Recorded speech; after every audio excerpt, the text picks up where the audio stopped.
ত্রয়োদশ জাতীয় সংসদ নির্বাচনে রিটার্নিং অফিসারের সিদ্ধান্তের বিরুদ্ধে করা আপিলের উপর দ্বিতীয় দিনের মতো শুনানি চলছে। ৭১ থেকে ১৪০ নম্বর আপিল নিষ্পত্তি হচ্ছে আজ। প্রথম দফায় ৩৫টি আপিলের শুনানি হয়েছে। এর ২৭ জনের মনোনয়ন বৈধ ঘোষণা করেছে নির্বাচন কমিশন। চাঁদপুর ২ আসনে জামাতের আব্দুল মুবিন, টাঙ্গাইল ৫ আসনে খেলাফত মজলিসের শহীদুল ইসলাম ও টাঙ্গাইল ৭ আসনে একই দলের আবু তাহেরের আপিল মঞ্জুর হয়েছে। কুমিল্লা ১ আসনে জাতীয় পার্টির ইফতেখার আহসানের আবেদন অপেক্ষমান রেখেছে ইসি। অন্যদিকে ফরিদপুর ৩ আসনের স্বতন্ত্র প্রার্থী মোর্শেদুল ইসলামের আপিল নামঞ্জুর হয়েছে। এর আগে ভোটের মাঠের সার্বিক আইন শৃঙ্খলা পরিস্থিতি নিয়ে সকালে সশস্ত্র বাহিনী সহ ১৬ বিভাগ এবং সংস্কার সঙ্গে সমন্বয় সভা করে নির্বাচন কমিশন।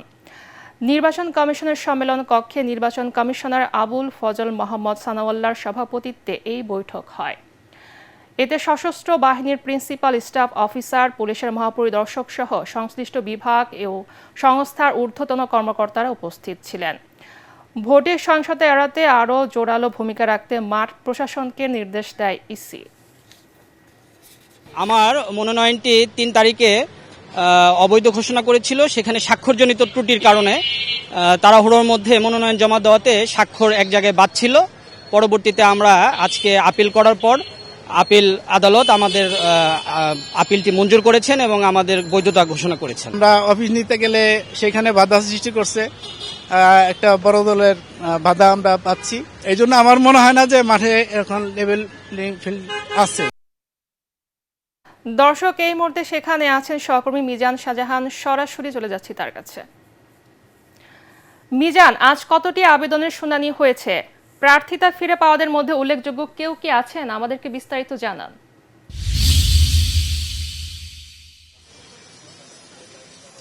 পুনম, আপনাকে ধন্যবাদ। এখন মধ্যাহ্ন বিরতি শেষে আবারও আপিল শুনানি শুরু হয়েছে।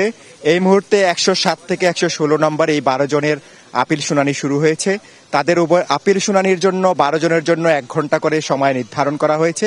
কিন্তু আমরা দেখতে পাচ্ছি যে ১ ঘন্টারও অনেক কম সময়, অর্থাৎ ২৫ থেকে ৩০ মিনিট, কোনো কোনো ক্ষেত্রে সর্বোচ্চ ৩৫ মিনিট, এর মধ্যেই ১২ জনের আপিল নিষ্পত্তি হয়ে যাচ্ছে।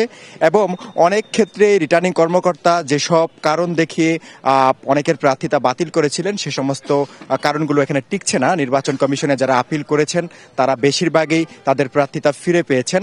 আমি যদি আপনাকে আজকের কথা বলি, আজকে মোট ৭০টি আপিল নিষ্পত্তি হবে। এরই মধ্যে মধ্যাহ্ন ভোজের আগে ৩৫টি আপিল নিষ্পত্তি হয়েছে। এই ৩৫টির মধ্যে ২৭ জন তাদের প্রার্থিতা ফিরে পেয়েছেন। অন্যদিকে ৩ জনের প্রার্থিতা স্থগিত করে রাখা হয়েছে, অর্থাৎ আপিলটি পেন্ডিং রাখা হয়েছে। এ বিষয়ে পরে আদেশ দেওয়া হবে। আর বাকি ৫ জনের আপিল নামঞ্জুর হয়েছে।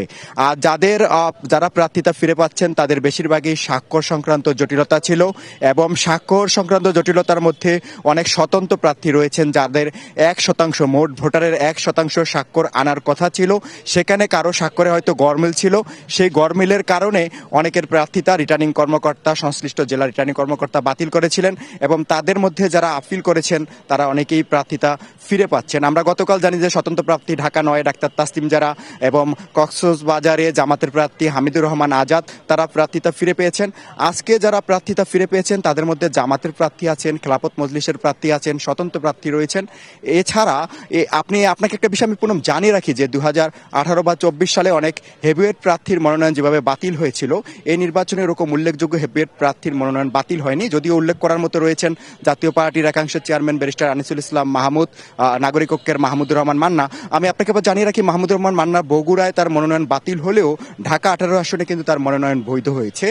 এই কারণে বলা যায় যে যাদের আপিল এখন শুনানি আবার নতুন করে শুরু হয়েছে মধ্যাহ্ন ভোজের পরেই, আমরা আশা করছি যে বিকেল ৫টার মধ্যে এই পর্যন্ত ৫৪ জন নির্বাচন কমিশনে এসে উপস্থিত হয়েছেন।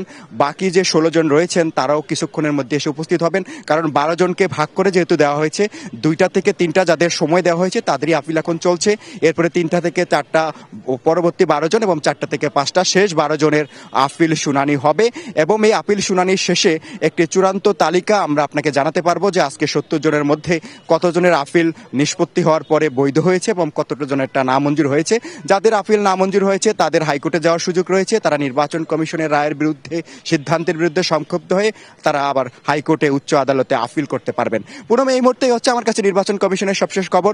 চূড়ান্ত আপিল যখন বাকি 70টির সবগুলো যখন নিষ্পত্তি হবে, অর্থাৎ বাকি 35টি যখন নিষ্পত্তি হবে, তখন পরবর্তী সংবাদে এ বিষয়ে আপনাকে আরো বিস্তারিত আপডেট জানাতে পারবো। পুনম। মিজান, আপনাকে ধন্যবাদ।